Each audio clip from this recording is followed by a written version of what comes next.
Hi guys, how are you? Hopefully everybody's doing great. Today's video, I have been thinking about this for a while and I finally collected all the clips and everything, but I made a little presentation on champions with really bad AI.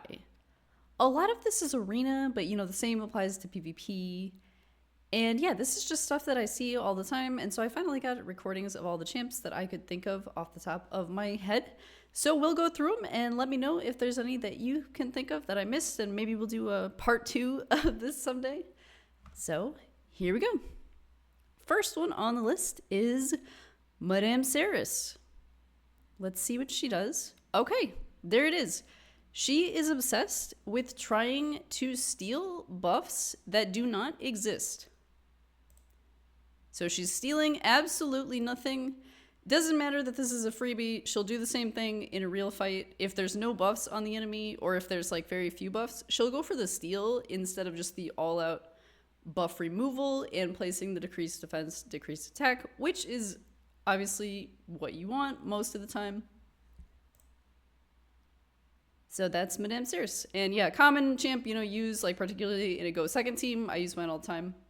So I guess that's why it's one of the first ones that came to mind.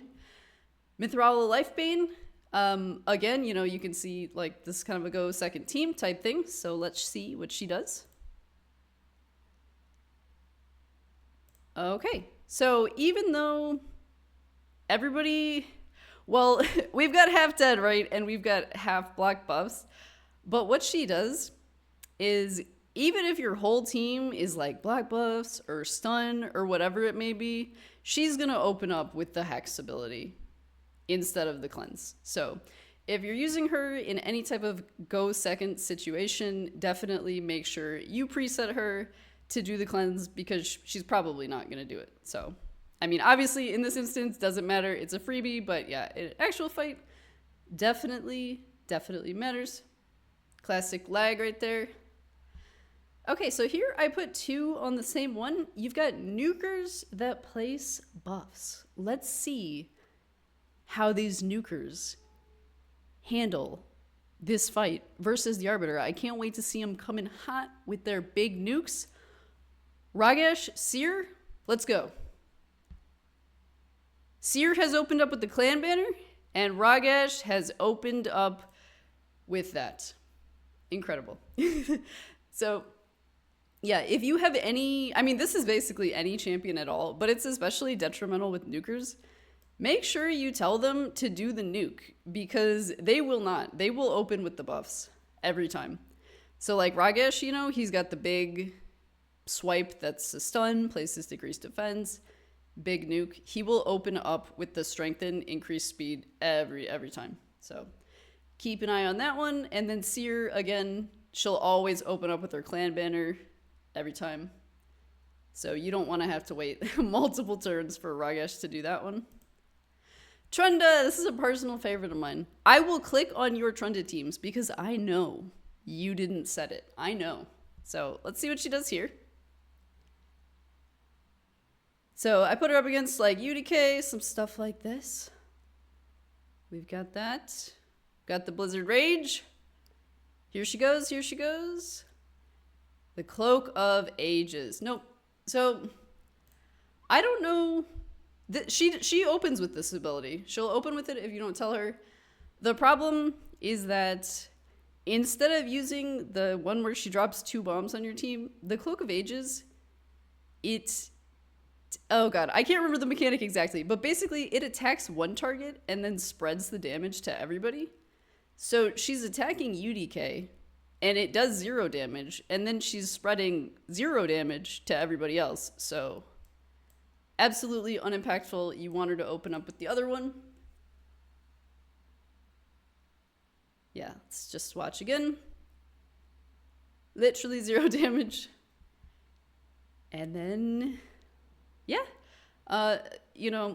Like I said, like that team should probably beat my team. Although now that I'm looking at it, maybe not. But yeah, I will click on teams that I technically shouldn't be able to beat because I know, I don't think they said it. I don't trust you guys over here in like Silver 3, Silver 4. I don't think you did it.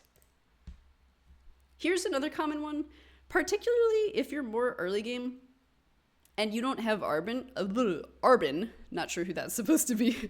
That was my combination of Arbiter and Deacon, I guess. So if you're like earlier game, most people will have Deacon Armstrong in Arena instead of Arbiter because, you know, he'll do the turn meter fill, the turn meter decrease, the decreased defense. He's a great champ. He's still the lead in like my Doom Tower teams. But let's see what he does here. This is an interaction with Stone Skin, by the way. Oh, and also Rat King, bonus Rat King in this clip. We've got both of them doing their not so smart things. All right, so Deacon, instead of leading with the decreased turn meter and the decreased defense, he just A1'd. He just went in with the A1. As far as I know, it's an interaction with Stone Skin because you can't decrease somebody's turn meter who's under Stone Skin. You can, however, still decrease the turn meter of the rest of the team. So again, this is a big one, like with UDK. He's going to do this. So make sure you're telling him lead with the time compression into the decreased defense, or this is what you're going to get. And then we've also got Mr. Nishak, the Rat King. Let's see what he does. Places the bomb. Excellent. Then A1s. That's not good. That's not what we want. That's also in interaction with Stone Skin. As far as I can tell, you know, just from playing this a bunch, using these champs. And the funny thing is that bombs are a counter to Stone Skin. A big benefit of bombs is that he can detonate this through the 2 turns of Stone Skin and kill Mortu. So that's, you know, it's like that's the point of it, but he won't do it unless you tell him to. So he's just going to go into the A1.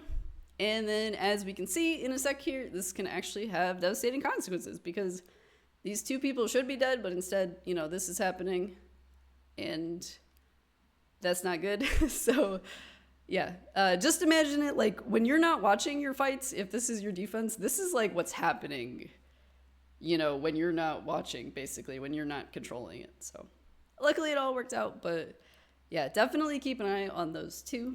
Especially because, you know, the point of Deacon is like you're trying to control their turn meter, right? And so he just doesn't do it.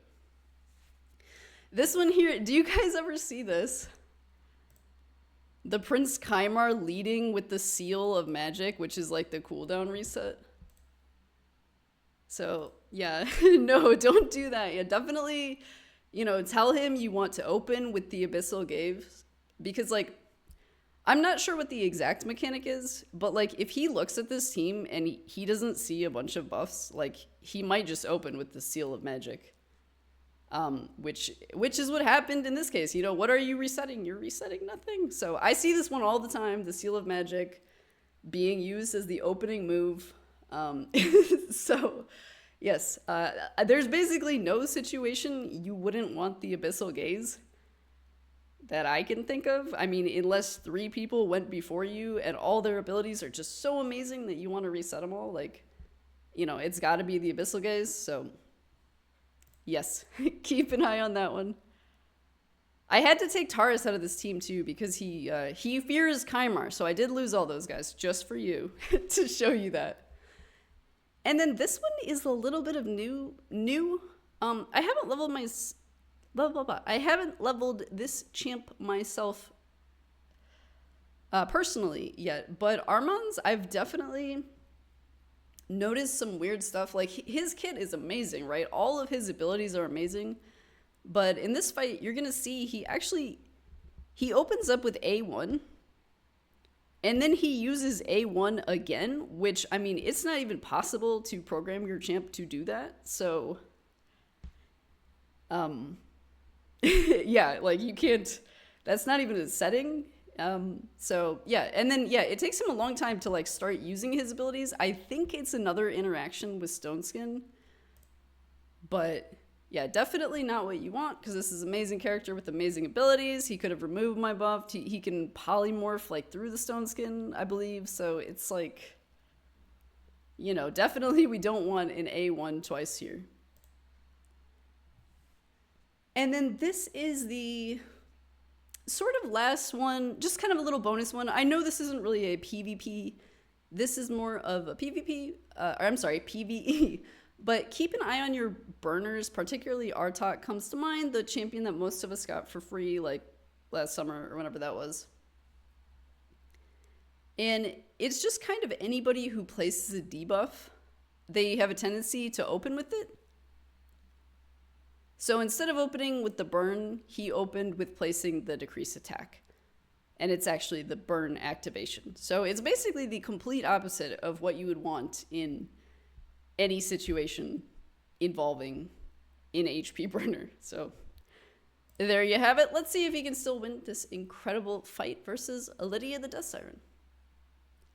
None of these fears proccing, that's good.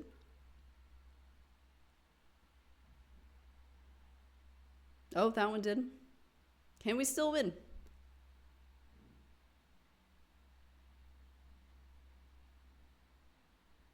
Maybe. Yes, we did. So, Artok, definitely keep an eye on your burners. That's really the only one I use, but I imagine that there are others that do it. Just, you know, based on the way the mechanics of the game work.